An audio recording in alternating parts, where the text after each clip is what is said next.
Welcome back to TalkBack. We are with the uncrowned Czar of Pakistani cricket, Ijaz Butt. Speaking of pride, we're just talking about pride. Why do we go chasing India around? Why do we go chasing India around to play with us? Why don't we see them chasing us around? You just went to India, told them to play with us? Not only once, I've been a couple of times. So our chairman goes there, frantically works his way around, does diplomacy, does meetings, tries to get things going, and they say we'll cross that bridge when we get there. We are busy right up to September next year. We have no window. Same is their case. They have no window.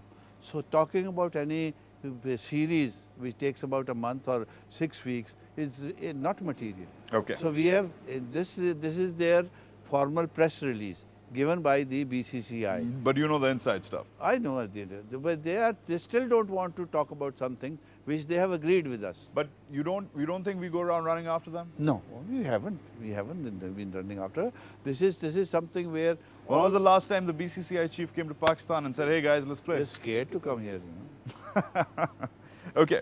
Speaking of scared, you scared a lot of people too, and you've been accused of being pretty aggressive, at least with the Parliament. Now, you said on February 12th, you had a pretty rough session in Parliament, in the Senate with Senator Anwar Beg. And you came out guns blazing after that, and he was giving you some flack on one issue or the other. That's irrelevant because you get flack almost at every meeting from the Parliament. But you said no powers, the Parliament has no powers to interfere in the cricket affairs and they cannot give us directions. How can somebody who knows nothing about cricket give you direction about cricket? They can give us all the directions. I have made a request. This is the Senate, sir. This is the government. I am saying I have made a request to the Senate, I have made a request to the Prime Minister, I have made a request to the President. I have said, call us any number of times, we will come. But don't involve our players in it. My only request is, please don't bring the players into it. We are responsible, we are the administrators. Take us to task, sack us if we are not doing our job properly. But let the boys play the cricket. Chairman, I understand, but when the chairman of the Pakistan Cricket Board, a cricketer, and I'm assuming a citizen as well, says that Parliament has no power to interfere in the cricket affairs and they cannot give us orders. I didn't say Parliament. I said that not Parliament. You also went on, sir, that summer, last summer, which is just past, you also missed a meeting, string of meetings, and these guys issued a bailable warrant in your name. Why are you on a warpath with Parliament? I'm not on a warpath.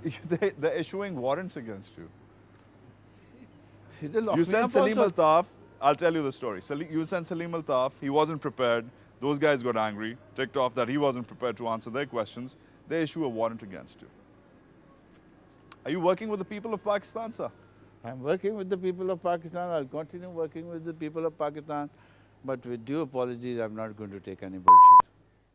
Okay. Now, what's up? Finally, brass tacks. We appreciate your candor. You've been very honest.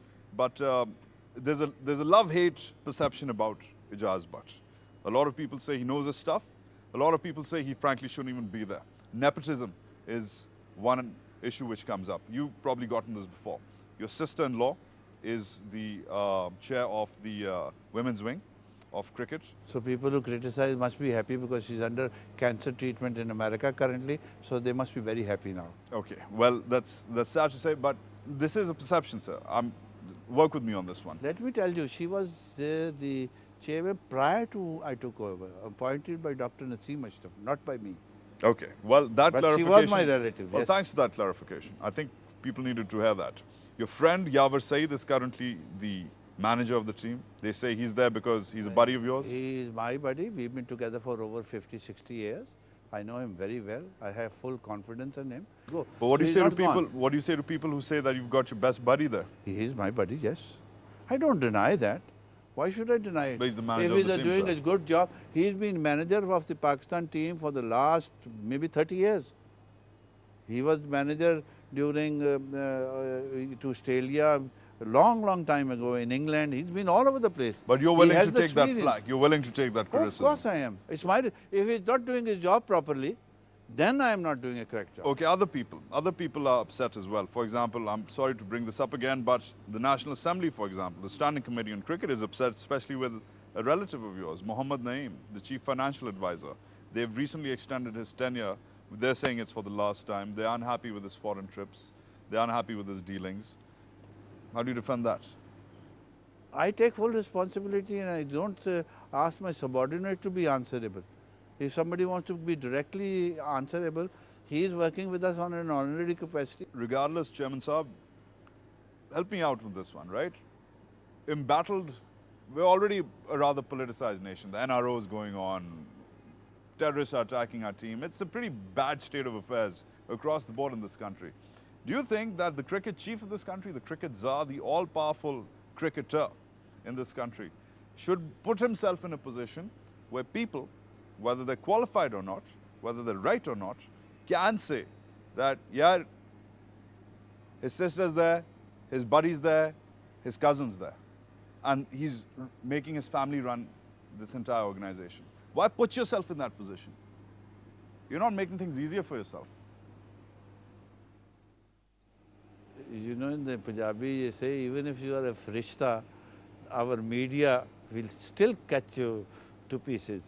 So, as far as my conscience is concerned, it's very clear. I do agree with some criticism on this respect. I do not agree on this respect as far as Mr. Jawad Said is concerned. I don't agree as far as the, but as far as we have a HR committee. I've already asked them, you know, we must advertise. But things aren't easier for you. Your relatives with Ahmed very Mukhtar. bad. Agreed. You know, it's not an easy situation to start with. Agreed. So why not just extricate yourself from that situation and run a clean slate, run a solid shot? Okay. Now, finally, they say that Ijaz Butt is a demander of yes men. If you're not a yes man, you ain't working for him. I want people to deliver what they're told to deliver. If they don't deliver, I don't want them, period. And this is totally wrong. I don't like, I hate yes men. Ijaz Butt, Thank you very much. thanks for coming to Talk Back. And thanks for talking back, sir. Well, that was the all-powerful cricket czar of Pakistan's cricket board, Ijaz Butt, the former test cricketer himself. That's it from me, Wajahat Saeed Khan, and the rest of the TalkBack team here from the beautiful Gaddafi Stadium on its 50th anniversary of test matches here in Lahore. We hope you liked this episode. Email us at talkback@dawnnews.tv. Your views are very important to us. You should also send us your questions at our TalkBack forum on YouTube, Twitter, and Facebook. See you soon.